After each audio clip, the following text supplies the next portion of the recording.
Hello dear student, आप सभी का स्वागत है आपके अपने यूट्यूब चैनल शुभम क्लासेस पे।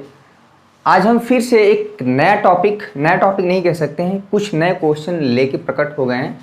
आई होप आपको अच्छा लगेगा, क्योंकि जो त्रिभुज चैप्टर है, जो कि हमारे क्लास 10th में मैथमेटिक्स का जो पोर्शन है त्रिभुज, ये पोर्शन यानी त्रिभुज जो हमारा लेक्चर, ये कभी कोचिंग में चाहे स्कूल में सबसे आखिरी में पढ़ाया जाता है। होता कठिन है, क्यों? क्योंकि इसमें ना फार्मूले होते हैं, नंबर आपको कभी नहीं मिलेगा। जो आप जितना भी पढ़े हैं, प्राकृतिक संख्याएं, √2, 5, ये सब कभी मिलेगा नहीं। हमेशा थ्योरम होगा और थ्योरम से रिलेटेड जो है क्वेश्चन होंगे, ठीक ना। आपको कैलकुलेशन बिल्कुल बहुत कम करना है, लेकिन सवाल जो है ज़रूर ये बहुत टेढ़े होते हैं। तो बहुत बच्चों को प्रॉब्लम होती है, लेकिन इस चीज़ को हम कितना आसानी से पढ़ाएंगे आप सोच भी नहीं सकते हैं। क्वेश्चन इसमें जो है इसके पहले जितने भी क्वेश्चन है 1 से 4 तक हम इस एक्सरसाइज यानी 6.2 का कर चुके थे, जिसमें कि हम थेल्स थ्योरम, दो थेल्स थ्योरम है और थेल्स थ्योरम का उल्टा है। एक बार हम रिवाइंड करा देते हैं दोनों थ्योरम को, उसके बाद हम क्वेश्चन को डिस्कस करेंगे। देखिए, थेल्स थ्योरम में कहता है कि कोई भी त्रिभुज है, जैसे मान लीजिए एक त्रिभुज हमारा, कोई भी त्रिभुज मान लीजिए यहाँ पे है ABC, एक लाइन इस तरह से है, मान लीजिए ये ABC, इसको नाम दे देते हैं DE, ठीक ना। यह लाइन इसके पैरेलल है, किसके? ये DE जो भुजा है, ये वाली लाइन इसके समांतर है, पैरेलल है किसके? BA, चाहे AB भी कह सकते हैं किसी चीज़। अगर ये समांतर है तो होता क्या है कि दिस अपान में दिस इक्वल टू दिस अपान में दिस, यानी कि जो CE लंबाई है, CE लंबाई अपान में EA, जहाँ से खत्म हो रहा है वहीं से शुरू कर दीजिए, वो बराबर होगा CD अपान में DB, ठीक ना। ये चीज़ CD अपान में DB, आप इसको पलट भी सकते हैं, ठीक ना। इसको आप पलट भी सकते हैं। किसी बच्चे ने कोई ये भी कर सकता है कि AE अपान में EC, ठीक है, बराबर हो सकता है BD, ये दोनों चीज़ सही है, BD अपान में DC। तो यही अमूमन शुरू करते हैं हम लोग। कैसे लेते हैं? ये जो कॉर्नर होता है जो हमारा, ये यहीं से CE अपान में AE यहीं से शुरू करते हैं। इसमें सबसे इम्पॉर्टेंट चीज़ यही है कि देखना है कि जो त्रिभुज है उसमें जो भुजा है किसके समांतर है। ये चीज़ अगर आप पकड़ लिए तो सवाल लगाने में कोई दिक्कत नहीं होगा। चलिए, ये तो हो गया हमारा। अगर ये पैरेलल है तो ये चीज़ होगा, लेकिन जो थेल्स थ्योरम का कन्वर्स है वो भी बहुत कम रोल निभाता नहीं है, पूरा क्वेश्चन इसी पे लगेगा। जो कन्वर्स है, जो विलोम है, कह रहा है कि अगर कोई त्रिभुज इस तरह से हो, देखिए यहाँ पे ABC, कोई त्रिभुज इस तरह से हो, मान लीजिए यहाँ पे PQ कर देते हैं कि AP, अब ये PQ जो है BC के समांतर है या नहीं, ये तभी हो पाएगा जब भी आपको समांतर दिखाना हो। तो आप क्या करेंगे? देखिए AP अपान में PB, अगर इसका अनुपात बराबर आ गया मेरे प्यारे बच्चों AQ अपान में QC, अगर ये अनुपात बराबर में आ गया तो आप तुरंत कहिएगा कि ये जो भुजा PQ है वो ये वाली वो समांतर हो जाएगी किसके? यहाँ पे BC के, ठीक ना। तो एक बार समांतर दिया है तो ये चीज़ होता है, और जब ये होता है मतलब दिस अपान में दिस इक्वल टू दिस अपान में दिस, तो भुजा क्या हो जाती है? समांतर। ये हो जाएगा कन्वर्स, ठीक ना, किसका? थेल्स थ्योरम का। क्लियर है? तो थोड़ा सा एक बार हम देख लेते हैं ऑडियो वीडियो की क्वालिटी क्या है। तो बहुत बढ़िया दिख रहा है। चलिए, बहुत बढ़िया, बड़ी खुशी हुई कि सब कुछ अब अच्छा हो रहा है। लेकिन इस क्वेश्चन में, क्वेश्चन नंबर 5 में क्या है, देखिए, ये रिमाइंड कराना बहुत ज़रूरी था, बहुत ज़्यादा ज़रूरी था। क्वेश्चन हम पढ़ देते हैं, आपके पास बुक होना चाहिए, ठीक है। किताब रहेगा तभी मज़ा आएगा करने में, हम कितना सवालों को लिखेंगे। कह रहा है आकृति 6.21, यानी कि जो फिगर है ये 6.21 पे नज़र रखिए, कहाँ पे दिया हुआ है? क्रमशः OP, ठीक है, OP OQ OR पर स्थित बिंदु ABC इस प्रकार हैं कि AB, ध्यान दीजिएगा कौन सा क्वेश्चन पढ़ना है भाई? क्वेश्चन नंबर 5 हमको पढ़ना है ना भाई, गड़बड़ हो गया। क्वेश्चन नंबर 5, आकृति 6.20 में DE समांतर है। ध्यान, ये देखिए, ये D है, ये जो DE है समांतर है किसके? OQ के। ध्यान दीजिएगा, ये त्रिभुज है PQO में, ये वाली जो भुजा है इसके समांतर है, यानी कि ये चीज़ इसके समांतर है। अब देखिए, आप कुछ मत देखिए दाएं बाएं। अगर त्रिभुज को हम अलग से इस तरह से काट के निकाल लें, देखिए जब भी आपको समस्या हो तो काट के निकाल लीजिए इस तरह से। ये P है, Q है और यहाँ पे O है। इसमें एक भुजा इस तरह से है, देखिए ध्यान दीजिएगा, ED, इसको अलग से काट के निकाल लीजिए। सबसे आसान तरीका है समझने का, ये वाली भुजा इसके समांतर है, क्वेश्चन में दिया हुआ है। तो त्रिभुज, ध्यान दीजिएगा, त्रिभुज PQO में क्या होगा, अगर ये भुजा इसके समांतर है तो क्या हो जाएगा, PD, ध्यान दीजिएगा, PE अपान में, देखिए यहाँ पे देखिए PE अपान में EQ बराबर हो जाएगा किसके, PD अपान में DO, PD अपान में DO। ये हम इक्वेशन नंबर 1 दे देते हैं। क्लियर है, हमको क्वेश्चन में दिखाना है। और यहाँ पे जो DF है, ये जो लाइन है DF, इसके समांतर है किसके, OR के। ठीक है, हमको दिखाना ये है कि जो ये लाइन EF है वो समांतर है QR के। जो दिखाना है ये भी इम्पोर्टेंट होना चाहिए कि हमें दिखाना क्या है। तो ये जो लाइन है EF, दिखाना है कि समांतर है QR के। तो अब आपको ये लाइन इसके समांतर तभी होगी जब त्रिभुज PQR में हमको ये मिल जाए, क्या मिल जाए, PE उसका उल्टा EQ, अगर ये बराबर मिल जाएगा PF, ध्यान दीजिएगा, PF अपान में FR के। तो ये हमारा तुरंत, अगर ये चीज़ आप पा गए कि PE अपान में EQ बराबर है PF अपान में FR के, तो तुरंत हम बोल देंगे कि जो भुजा है ये तुरंत हम लिख देंगे कन्वर्स से, EF समांतर होगा किसके, QR के। लेकिन सबसे बड़ा सवाल है आप ये दिखा पाएँ तब तो एकदम हो जाएगा। चलिए इक्वेशन नंबर यहाँ पे 1 हो गया, इसको हमने अलग काट के दिखाया, इसको हटा देते हैं। हर बार अलग काट के निकालेंगे तब आपको समझ में आ जाएगा। ठीक है, अब देखिए त्रिभुज POR में, ध्यान दीजिएगा कौन सा त्रिभुज ले रहे हैं, POR में। बहुत आसान है, इतना अच्छे से त्रिभुज पढ़ा देंगे ना कि कोई कहीं भी YouTube चैनल पे आपको नहीं मिलेगा। इतना क्लियर कट, इतना आसान वे में, होता बहुत कठिन है ये। ठीक है, तो एक बार फिर से हम कह रहे हैं कि जो बच्चे नए हैं चैनल को सब्सक्राइब करके बेल आइकन को दबा लें, जो घंटी वाला बटन है ना, ताकि आपको जो है सुबह 9 बजे घंटी बज जाए और आपको इसका नोटिफिकेशन मिल जाए। आप लगातार पढ़ें, हर दिन पढ़ें, थोड़ा थोड़ा ही पढ़ें लेकिन डेली पढ़ें। सबसे ख़ास बात यह है कि त्रिभुज POR में, देखिए क्या है भैया, त्रिभुज POR में ये जो DF है, देखिए जो DF लाइन है समांतर है OR के। ये कहाँ से है, ये क्वेश्चन में दिया है। ठीक नहीं है, हम अपने मन से नहीं कर रहे हैं, ये क्वेश्चन में दिया है। अगर ये इसके समांतर है तो होगा क्या, PF अपान में FR। ठीक है, PF अपान में FR वो बराबर हो जाएगा किसके, ये देखिए PD अपान में DO। देखिए ध्यान दीजिएगा, PD अपान में DO, ये हो जाएगा हमारा समीकरण नंबर 2। ये देखिए कितना मस्त क्वेश्चन है ये। अगर समीकरण 1 और 2 को ध्यान से देखें, इसका राइट हैंड साइड, समीकरण 1 और 2 का राइट हैंड साइड अगर ध्यान से देखें तो PD अपान में DO और PD अपान में, देखिए PD अपान में DO, यानी समीकरण 1 और 2 का राइट हैंड साइड बराबर है तो इसका लेफ्ट हैंड साइड ऑटोमेटिक बराबर हो जाएगा। ठीक है, तो यहाँ पे हम लिख देते हैं, इतने में हो जाएगा समीकरण 1 एवं 2 से।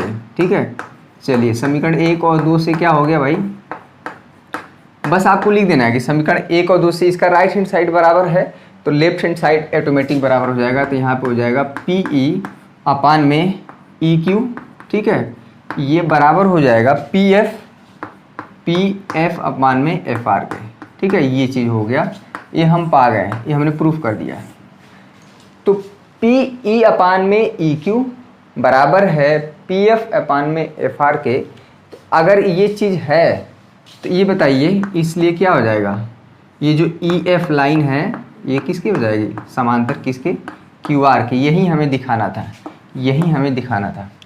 ऐसा क्यों हुआ है, क्योंकि ये अनुपात बराबर है और ये किस नियम से, थेल्स थ्योरम के विलोम से, यानी उल्टा से। क्या है, थेल्स थ्योरम के, इसको लिखना पड़ेगा, थेल्स प्रमेय के विलोम से। ऐसा बहुत क्वेश्चन करेंगे, विलोम से मतलब कन्वर्स, इस नियम से हो गया समांतर। ये हुआ क्वेश्चन नंबर 5। कितना टेक्निकल क्वेश्चन था।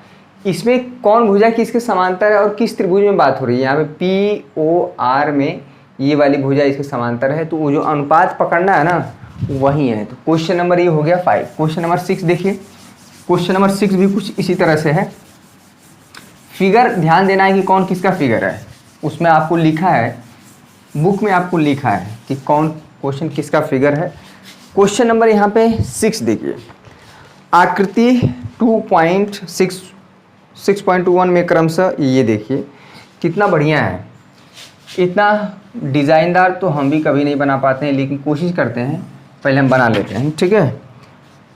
यहाँ पे इस तरह से दिया हुआ है और यहाँ पे ये सब पॉइंट हैं। ये क्या है क्वेश्चन पहले नोट कर लीजिए। ये पी क्यू आर है और ए बी सी है। चलिए यहाँ पे है पी क्यू आर बड़ा वाला त्रिभुज और यहाँ पे ए बी सी है। ए देखिए यहाँ पे क्या है, इसको ओ नाम दे दिया है।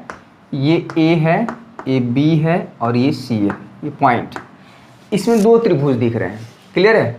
क्वेश्चन पहले नोट कर लीजिए, इसको फिगर बना लीजिए। हम हट जा रहे हैं, वीडियो को पॉज करके भी आप ले सकते हैं, ठीक है। क्वेश्चन समझ में आना चाहिए भैया। क्वेश्चन में क्या करते हैं, क्वेश्चन में दिया हुआ है कि ए बी जो लाइन है, ये वाली लाइन समांतर है पी क्यू के। ध्यान दीजिएगा, देखिए यहाँ पे क्वेश्चन दिया हुआ है ए बी। कहीं पे भी आप खोज लेंगे, इतना आसानी से आपको नहीं मिलेगा जितना हम क्लियर बता रहे हैं।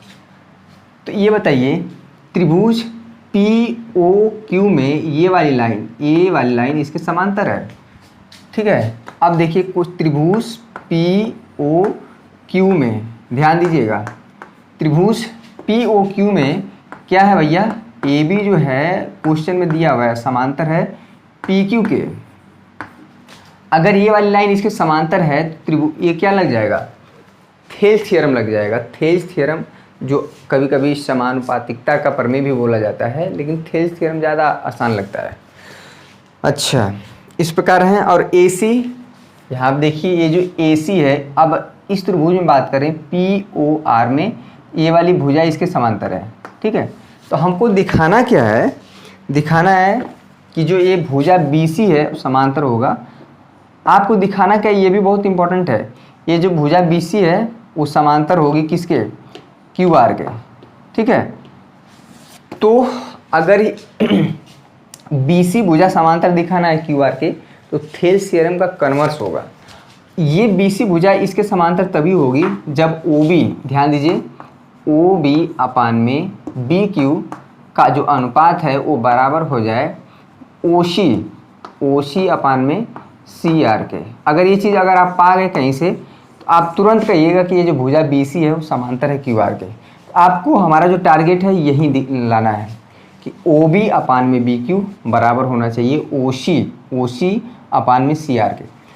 क्यों, क्योंकि थेल्स थ्योरम का कन्वर्स लगाना है। यहाँ पे अगर इसको अलग से काट लें, ओ क्यू आर यहाँ पे क्या है, ये चीज़ बी सी है। तो ये क्वेश्चन में इसके समांतर नहीं दिया है, इस बी सी को समांतर दिखाना है क्यू आर के। तो यानी कि ओ बी अपान में बी क्यू बराबर आ जाए ओ सी अपान में सी आर के।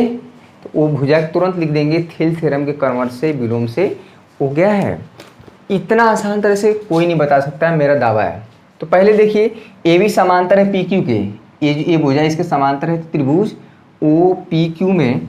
तो क्या हो जाएगा भाई, देखिए उल्टा चलिए, ये कॉर्नर वाला पोर्शन पकड़िए, ओ ए अपान में ए पी, ओ ए अपान में ए पी, ये बराबर हो जाएगा ओ बी अपान में बी क्यू, ओ बी अपान में बी क्यू।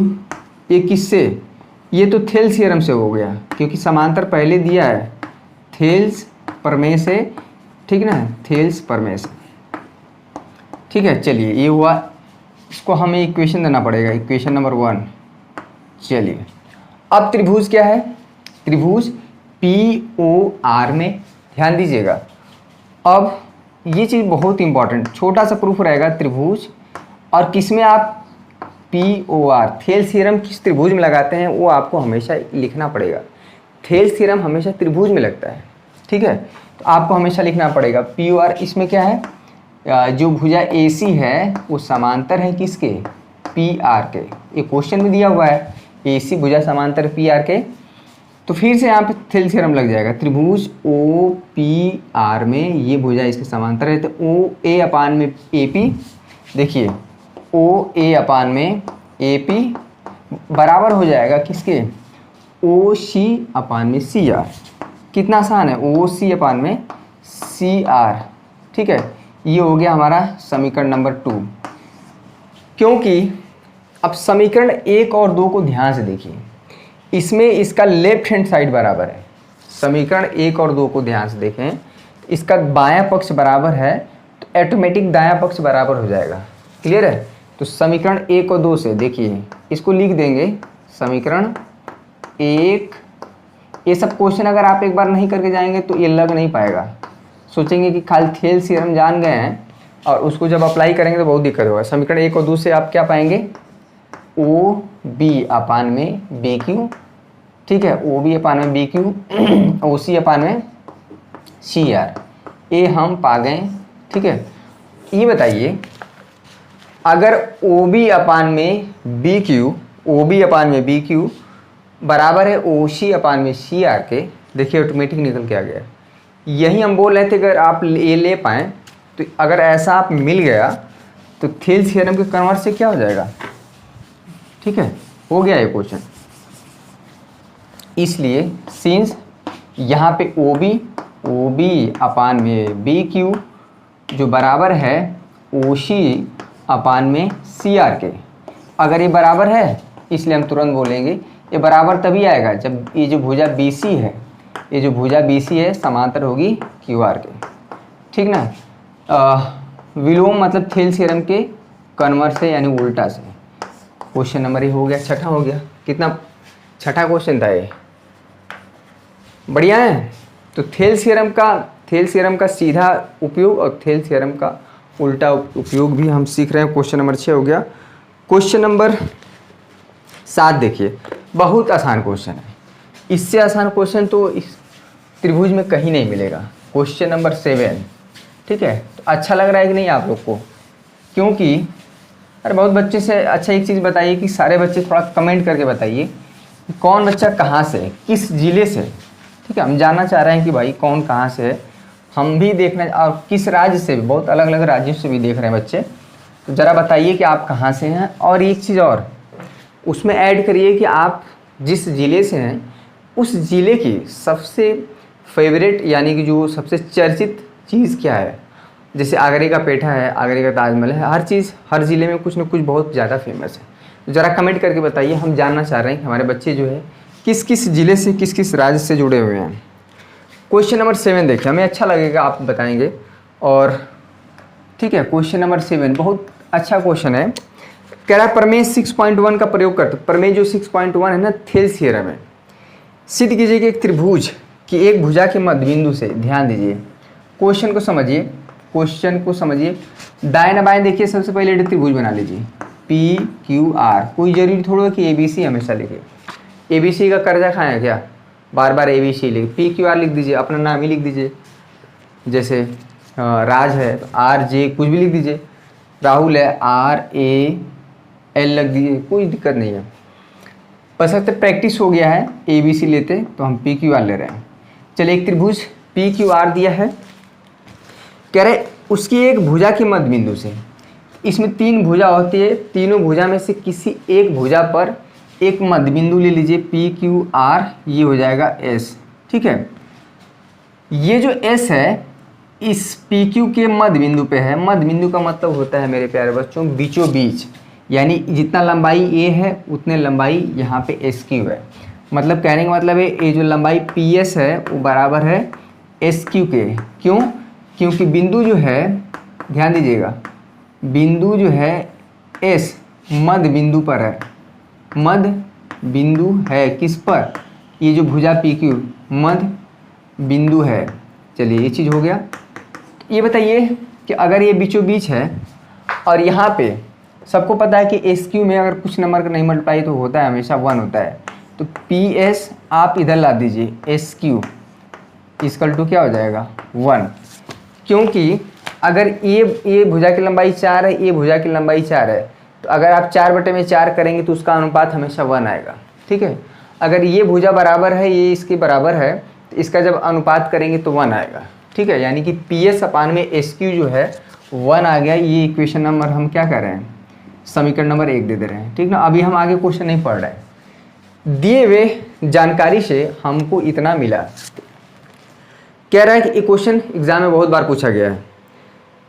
होकर मध्य बिंदु से होकर दूसरी भुजा के समांतर खींची गई रेखा, इसके जब हम यहाँ से इसे मिलाते हैं तो इस भुजा के समांतर ये हो रहा है। ठीक ना, ये जो भुजा है, तो यहाँ पे हमको कहीं ना कहीं PQRS T होता है ना, T, चलिए T, इसमें हमें दिखाना है कि जब हम यहाँ से जो इसके मध्य बिंदु से जब एक रेखा ST जो है, ST हम समांतर खींचते हैं किसके QR के। तो हमको दिखाना है कि ये जो बिंदु T होगा ना, ये भी भुजा PR के मध्य बिंदु पर होगा।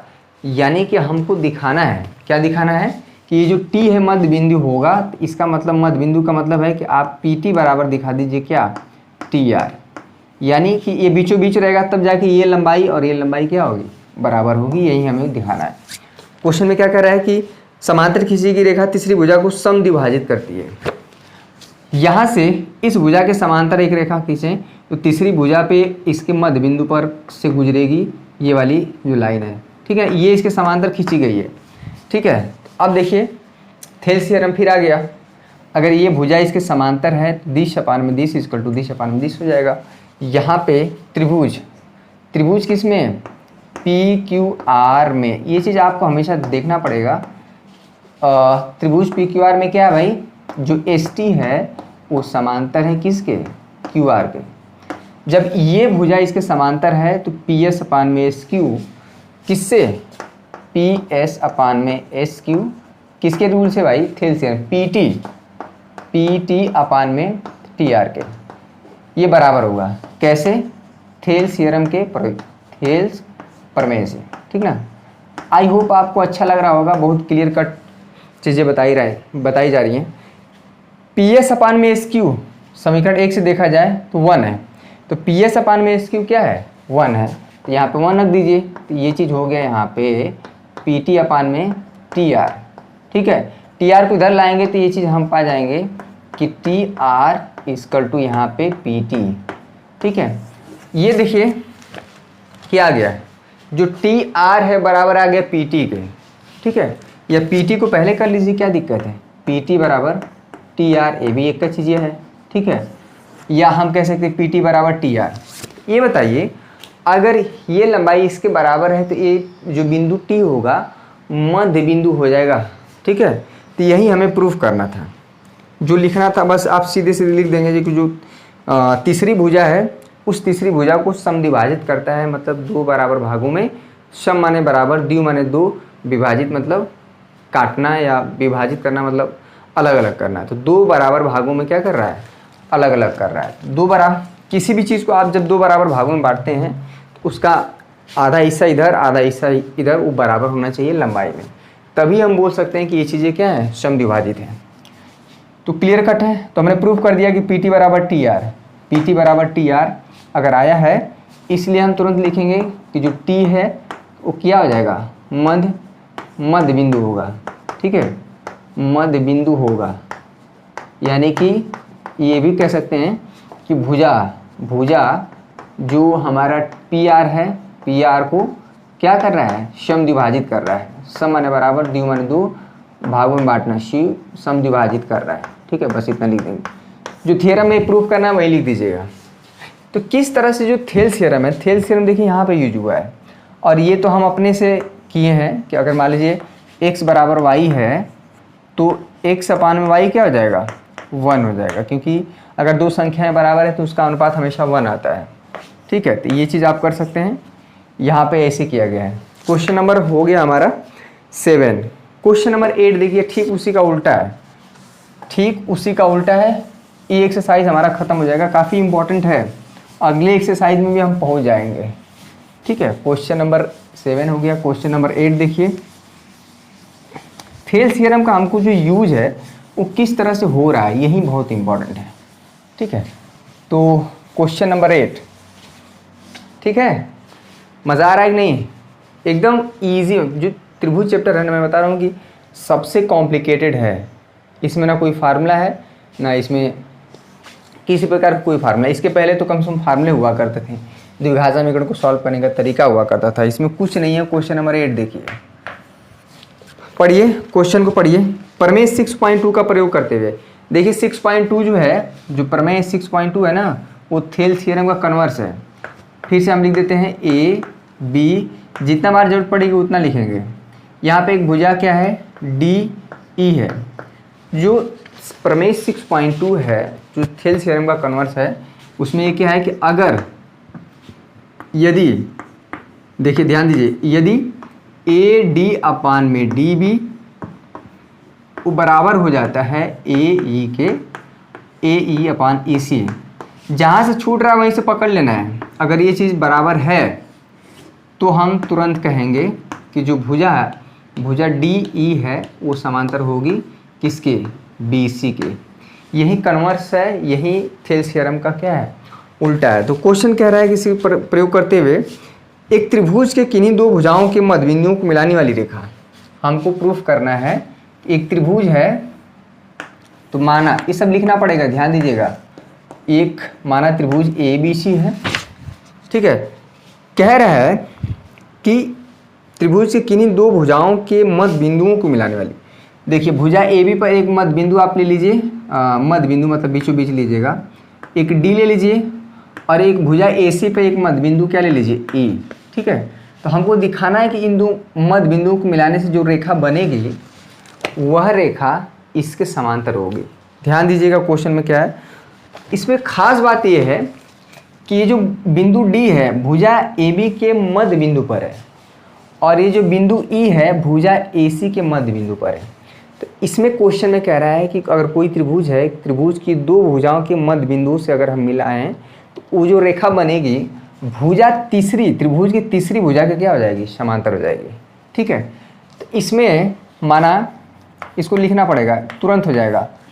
माना एक त्रिभुज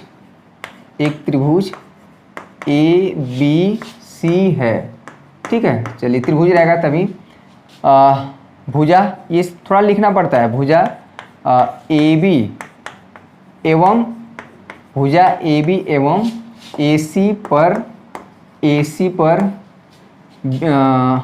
मध्य बिंदु, मध्य, ये लिखना पड़ेगा आपको, मध्य बिंदु क्रमशः क्या है, डी एवं क्या है, ई है, ठीक ना। क्रमशः का मतलब है कि ए बी भुजा पे मध्य बिंदु डी है और ए सी भुजा पे मध्य बिंदु ई है। हमको RTP यानी रिक्वायर्ड टू प्रूफ, क्या ज़रूरत है हमें दिखाना क्या है कि ये जो भुजा डी ई है वो समांतर हो जाएगा किसके, BC के। ये समांतर कब होगा, जब AD अपान में DB का अनुपात AE अपान में C के बराबर। देखिए कैसे होगा, चूँकि यहाँ पे AD बराबर हो जाएगा किसके, DB के। क्यों, क्योंकि यहाँ पे D क्या है, D जो है मिड पॉइंट है, थोड़ा इंग्लिश में भी लिखा करिए, मध्य बिंदु है, ठीक है। अगर ये D मध्य बिंदु है तो AD बराबर होगा DB के। मध्य बिंदु का क्या मतलब है कि दो बराबर हिस्सा, यानी दोनों लंबाई बराबर, बहुत आसान है। अच्छा, इसको AD, ये DB इंटू 1 है, किसी भी संख्या के साथ हमेशा 1 मल्टीप्लाई होता है, तो ये मल्टीप्लाई है 1 के साथ, तो बराबर इधर लाएंगे तो क्या हो जाएगा, यहाँ पे ये हो जाएगा ये 1। इसको हम समीकरण नंबर 1 दे देते हैं। क्लियर है। अब देखिए यहाँ पे इसी त्रिभुज में जो E है मध्य बिंदु है किसका, भुजा AC का, तो यहाँ पे जो AE बराबर होगा किसके, EC के। फिर से इधर ला देते हैं, अगर डिवाइड करेंगे तो बहुत बच्चे इसको 0 कर देते हैं डिवाइड करने पे, नहीं 1 होगा, ठीक है। ये हो गया 1, इसको हम समीकरण नंबर 2 दे देते हैं। क्लियर है। जब EC को इधर लाएंगे तब माइनस EC होगा, जो प्लस माइनस वाला रूल है, जबकि मल्टीप्लाई या डिवाइड होता है तो 0 नहीं होता है। तो समीकरण 1 और 2 का जो राइट हैंड साइड 1 है, ये भी राइट हैंड साइड 1 है, तो अगर किसी भी समीकरण का राइट हैंड साइड बराबर है तो उस समीकरण का लेफ्ट हैंड साइड ऑटोमेटिक क्या हो जाता है, बराबर हो जाता है, ठीक है। फिर से वही कॉन्सेप्ट समीकरण 1 और 2 का, तो हो गया ये, इसको हम मिटा देते हैं। ठीक है, इसको मिटा देते हैं। तो हम क्या पा गए समीकरण 1 और 2 से। ये क्वेश्चन इसलिए इंपॉर्टेंट हो जाते हैं क्योंकि आपको इसमें कुछ दिया ही नहीं है, समीकरण 1 एवं 2 से। ठीक है, समीकरण 1 और 2 से क्या होगा भाई, यहाँ पे बराबर हो जाएगा AD अपान में DB, ये बराबर हो जाएगा, देखिए AE अपान में EC के। ठीक है, ये बराबर हो गया, ये चीज़ हमने पा लिया, इसलिए ये चीज़ हम पा ली, यानी कि AD अपान में DB बराबर मिल गया AE अपान में EC। और ये ऐसा होगा तो निश्चित रूप से ये जो भुजा क्या होगी, ये इसकी समांतर होगी। इसलिए क्या होगा, भुजा DE समांतर हो जाएगा किसके, BC के। कहाँ से, थेल्स थ्योरम के विलोम से, ठीक ना, थेल्स प्रमेय से, थेल्स थ्योरम के विलोम से, उल्टा जो थेल्स थ्योरम का जो उल्टा नियम है प्रमेय से, यही हमें दिखाना था कि ये जो भुजा DE होगा वो भुजा BC के क्या होगा, समांतर होगा। कितना आसान है, बहुत। एक थ्योरम जो है, कहा जाता है ना कि एक मच्छर आदमी को डेंगू फैला सकता है, ठीक ना, उसी तरह से एक फार्मूला यानी कि एक थ्योरम से कितने ढेर सारे क्वेश्चन हम लोग कर पा रहे हैं। ठीक है, तो क्वेश्चन नंबर 8 हो गया मजाक में। क्वेश्चन नंबर 7 और 8 एक ही तरह था। क्वेश्चन नंबर 9 देखिए, क्वेश्चन नंबर 9 एग्ज़ाम में हर साल पूछता है, बहुत ही इंपॉर्टेंट है क्वेश्चन नंबर 9। पहले इसको नोट कर लीजिए, थोड़ा सा हम पानी पी लेते हैं। ठीक है, ये हो गया क्वेश्चन नंबर 8। क्वेश्चन नंबर 9 देखिए, पानी छोड़िए, एक क्वेश्चन और बचा है 2, उसके बाद हम क्या कर लेंगे, आराम से पिएंगे। क्वेश्चन नंबर, अगर ये हमारा एक्सरसाइज खत्म हो गया ना तो यहाँ से एक सवाल आपको जरूर मिलेगा, और थेल्स थ्योरम का प्रूफ भी करना है। अभी तो यहाँ यही नहीं बचना है, थेल्स थ्योरम का प्रूफ भी करना है। कितनी अजीब बात है ना कि थेल्स थ्योरम का प्रूफ नहीं किए, एग्जाम में आता है और हम उसका यूज़ करके कितना ढेर सारे सवाल लगा दिए। चलिए ठीक है, उल्टा हम सीख रहे हैं कभी कभी। क्वेश्चन नंबर 9, ठीक है, एक कह रहा है समलंब चतुर्भुज है। पहली बात तो समलंब चतुर्भुज आप जान लीजिए, ऐसा चतुर्भुज जिसमें दो भुजाएं बराबर हों, बाकी यहाँ पे अगर हम मान लेते हैं P, Q, R और S। समलंब चतुर्भुज की जो डिफिनीशन है वो यहाँ पे क्या होता है कि ये भुजा इसके समांतर है। क्या है, PQ समांतर SR। किसी चतुर्भुज में ऐसा हो कि कम से कम एक सेट भुजा क्या हो, समांतर हो। ये इसके समांतर होगा या नहीं होगा इससे नहीं मतलब है, ये इसके समांतर है। तो एक सेट यानी कि आमने सामने की भुजा समांतर हो तो समलंब चतुर्भुज बोलते हैं। कह रहा है कि जिसमें AB का नाम दिया भाई, चलिए हम तो नाम दे दिए थे, यहाँ पे कोई दिक्कत, मिटा देते हैं, चलिए उससे कोई दिक्कत नहीं है। जिसमें यहाँ पे नाम देना पड़ेगा A, B, C और D, जिसमें कि हमको दिया कि जो AB है वो समांतर है किसके, DC के क्वेश्चन में दिया हुआ है। चलिए, कह रहा है इसके विकर्ण परस्पर बिंदुओं पर प्रच्छेद करते हैं तो दर्शाइए कि दिश। कोई भी चतुर्भुज है हमेशा उसके दो विकर्ण होते हैं। कैसे, विकर्ण की डिफिनीशन क्या है कि यहाँ से इसको मिलाएंगे, एक विकर्ण ये मिला, यहाँ से इसको मिलाएं, एक विकर्ण ये मिला। ये दोनों विकर्ण कहाँ पे कट कर रहे हैं, बिंदुओं पर।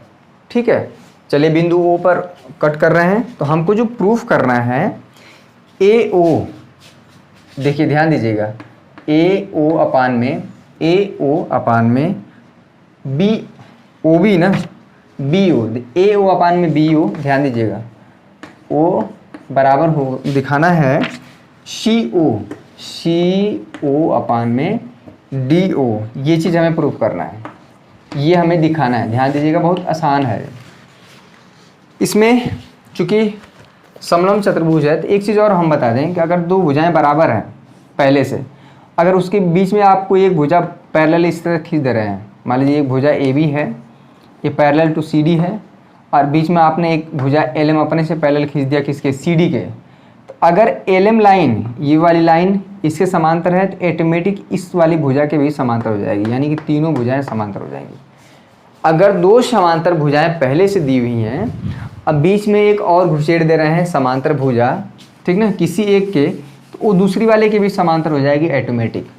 ये हमें क्वेश्चन में करना है। एक हमें इसमें रचना करना पड़ेगा, इसका प्रमाण देखिए, अलग से हमें कुछ काम करना पड़ेगा। प्रमाण देखिए, प्रूफ, ठीक ना। ये क्या है, चतुर्भुज ए बी सी डी एक समलंब चतुर्भुज है, समलंब, इसको लिख लीजिएगा, समलंब चतुर्भुज है। यहाँ पे इसमें मत लगाइएगा, चतुर्भुज है, चलिए ठीक है, समलंब चतुर्भुज है। और इसमें क्या है, ये भी दिया है कि जो ए बी है वो समांतर है किसके, डी सी के। ये चीज़ हमारा हो गया।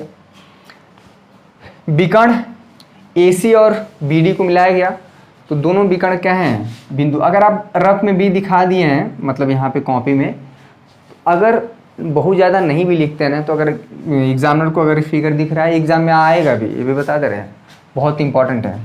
इसमें हमको रचना करना पड़ेगा मेरे प्यारे बच्चों। यहाँ से हमको एक line A B C D, यहाँ पे ई, हमको एक रचना करना पड़ेगा। ध्यान दीजिए, यहाँ पे एक हमको रचना, जो चीज़ आप अलग से करते हैं उसको क्या करना पड़ता है, लिखना पड़ता है।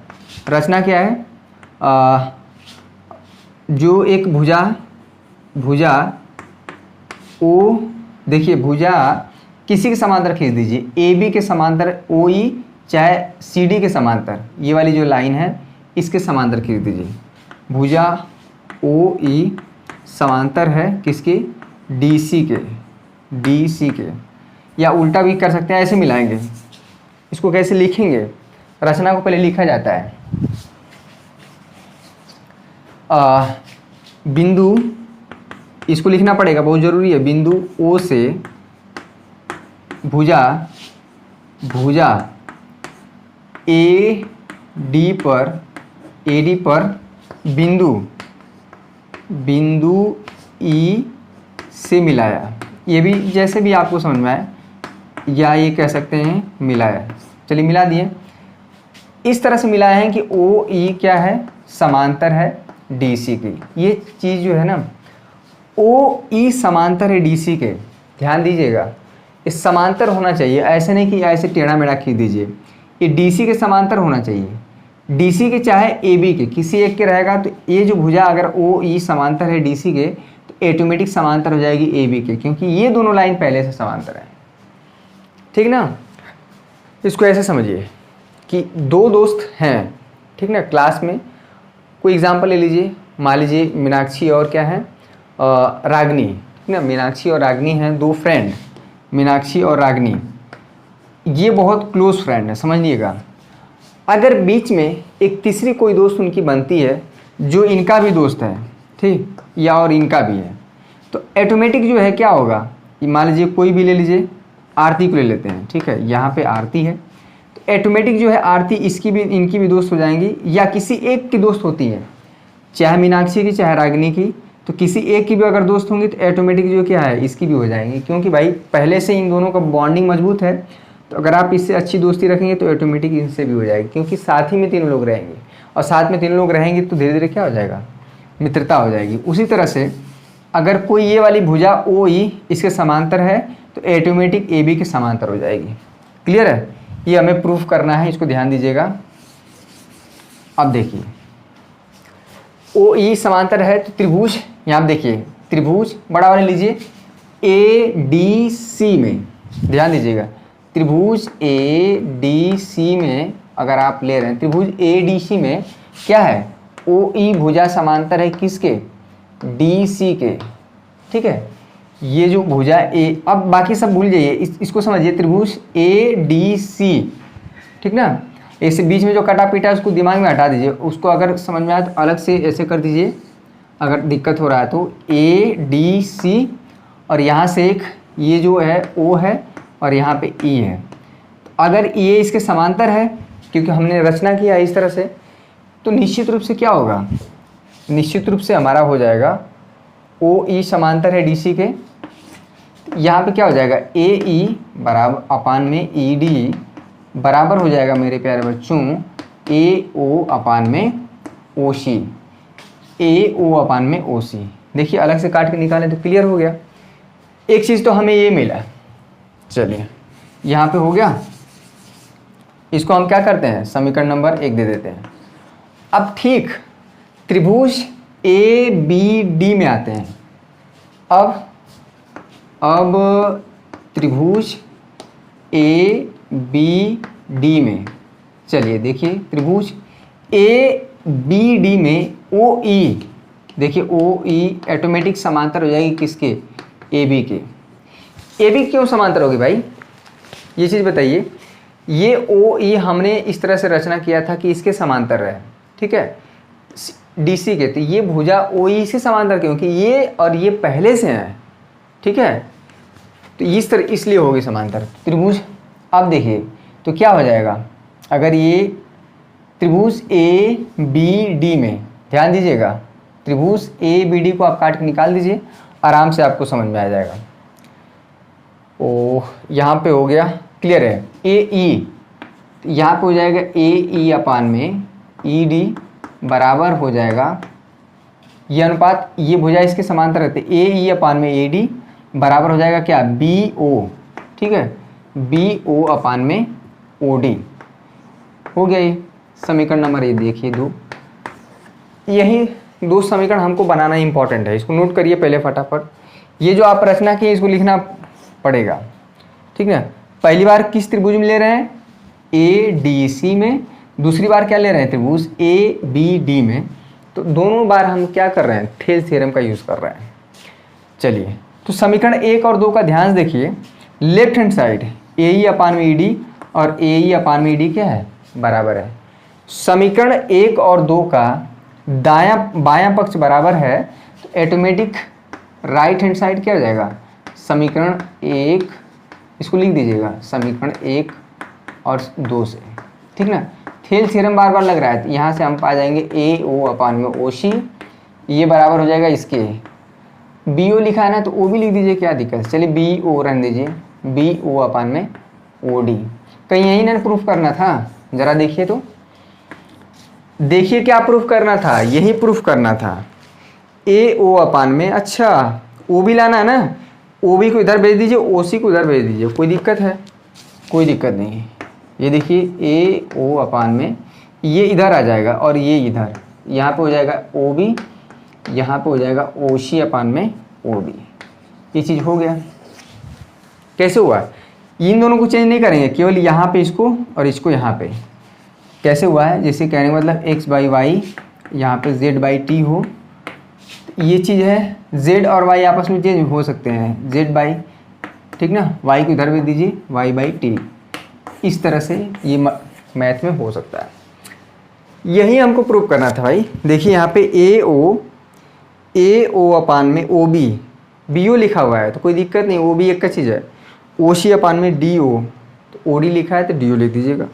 तो क्वेश्चन नंबर 9 हो गया। अब बताइए क्वेश्चन नंबर 10। एक क्वेश्चन आपको करने हैं, एकदम सिमिलर है जैसा आप अभी भी बताए हैं, सिमिलर है, बहुत ज़्यादा कठिन है नहीं, उसको भी कंस्ट्रक्शन करना पड़ेगा। ध्यान दीजिएगा, हिंट हम दे दे रहे हैं। क्वेश्चन नंबर 10 आपको खुद से करने हैं, एक क्वेश्चन, ठीक है। ये रहा हमारा एक्सरसाइज 6.2 जो कि थेल थ्योरम पर आधारित हमारे सवाल थे। अब सबसे बड़ी बात है कि इतना सवाल ना दे के कभी कभी थेल थ्योरम ही दे देता है 6 नंबर में, ठीक है, बहुत बार पूछा गया है थेल थ्योरम। तो अब जो है थेल थ्योरम का हम जो है प्रूफ आपको सिखाते हैं। थोड़ा सा आपको दिक्कत होगा लेकिन थेल थ्योरम आपको करना पड़ेगा। 1 मिनट देखते हैं, अगर बहुत ज़्यादा लंबा वीडियो हो गया तो उसका रहने देते हैं, कल कर देंगे। अगला जो है हमारा टॉपिक होगा, अगला जो टॉपिक होगा हमारा त्रिभुजों, मतलब जो समरूपता की क्राइटेरिया क्या है, सिमिलरिटी, किसी ट्रायंगल की जो सिमिलरिटी की जो कसौटी है, कंडीशन है, क्या है, कैसे हम पता करेंगे कि ये त्रिभुज हमारे क्या है, सिमिलर है। अगला टॉपिक हमारा इसी पे होगा। और इसमें कितने क्वेश्चन होंगे, 6.3 में 16 क्वेश्चन है, ठीक ना। 6.3 में 16 क्वेश्चन है, बहुत आसान होंगे, बहुत ही आसान होंगे। अब थेल थ्योरम का देखिए प्रूफ अगर हम कराएं, ठीक है, देखते हैं। थेल थ्योरम से रिलेटेड तो हम क्वेश्चन कर लिए, लेकिन उसका प्रूफ देखिए, प्रूफ बहुत आसान है। अच्छा हाथ देख लेते हैं पहले, इसका बहुत ज़्यादा लेंदी वीडियो हो जाएगा तभी दिक्कत होगा। क्वेश्चन नंबर यहाँ पे देखिए 45 मिनट से ज़्यादा हो गया है। आई होप कि 45 मिनट से ज़्यादा पढ़ने में भी मज़ा नहीं आता है, ठीक ना। तो हम नेक्स्ट लेक्चर में या कभी भी थेल्स थ्योरम का हम प्रूफ कर देंगे। ध्यान दीजिएगा, थेल्स थ्योरम का प्रूफ हम नहीं बताए हैं, उससे रिलेटेड प्रश्नावली जो 6.2 हो गया है, ठीक है। अभी दो थ्योरम और है, एक पाइथागोरस का प्रमेय और एक जो है त्रिभुज के क्षेत्रफल का अनुपात का जो प्रमेय है। त्रिभुज के क्षेत्रफल का अनुपात, थेल्स थ्योरम पे ज़्यादातर आपको ये सवाल ही आते हैं, ठीक है।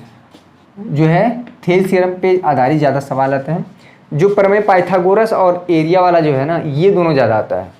99% चांस से जो बाकी दो थ्योरम बचा उसी का है, इसका कम रहता है। इसके सवाल बहुत पूछे गए हैं एग्जाम में, थेल्स थ्योरम पे आधारित सवाल, यानी कि जो थेल्स थ्योरम है उसका एक तरह से एप्लीकेशन, ठीक है। तो मेरे प्यारे बच्चों, ये बताइए कि समझ में आ रहा है कि नहीं। एकदम क्लियर कट हम बता रहे हैं। और त्रिभुज जो है, जिसको समझ में आ गया कोई भी चैप्टर पढ़ सकता है। निर्देशांक ज्यामिति शुरू होगा चैप्टर नंबर 7, 3-4 लेक्चर में हो जाएगा। क्यों? क्योंकि वो जो है उससे फार्मूले बेस्ड है। कोई भी इसके बाद चैप्टर शुरू होगा फार्मूले बेस्ड होगा, तो बहुत आसान होगा। एक चीज़ हम बताएं कि एक रचना वाला जो चैप्टर है, वृत्तों की रचना, ये भी बहुत आसान है। वो 5 क्वेश्चन हम बता देंगे, उसी में से एक आ जाएगा, ठीक ना। तो आपको जिस हिसाब से तैयारी कराई जा रही है, अगर आपको बिलीव नहीं है तो 99% नंबर एक बच्ची लाई है मैथ में, जाके देखिए इसका लिंक उस पर पूरे वीडियो में जो बच्चों का इंटरव्यू दिया गया है। तो 99 नंबर तक भी बच्चे पाए हैं, ठीक है। बहुत बच्चों लॉकडाउन की वजह से इंटरव्यू नहीं दे पाए, बहुत बच्चों ने बहुत बेहतरीन रिजल्ट दिया है पिछले 2019 और 2020 के एग्ज़ाम में। तो आप भी हमसे उम्मीद रखिए और हम भी आपसे उम्मीद रखते हैं कि आपका रिजल्ट बेहतर होगा, और आप भी उम्मीद हमसे रखिए कि हम लोग भी एग्ज़ाम तक बहुत बढ़िया से तैयारी करवाएंगे, ठीक ना। उम्मीद ही है, भरोसा है, वैसे भी हम लोग छोड़ने वाले नहीं हैं। निश्चित रूप से आपको आखिरी तक ले जाएंगे। आई होप आपको सेशन पसंद आया होगा। आज का जो थेल्स थ्योरम था उसको कैसे हम यूटिलाइज़ करके उसका क्वेश्चन किए। तो अब जो है बाकी शेष क्वेश्चन, जितना क्वेश्चन हम कराएं उतना ही करिए।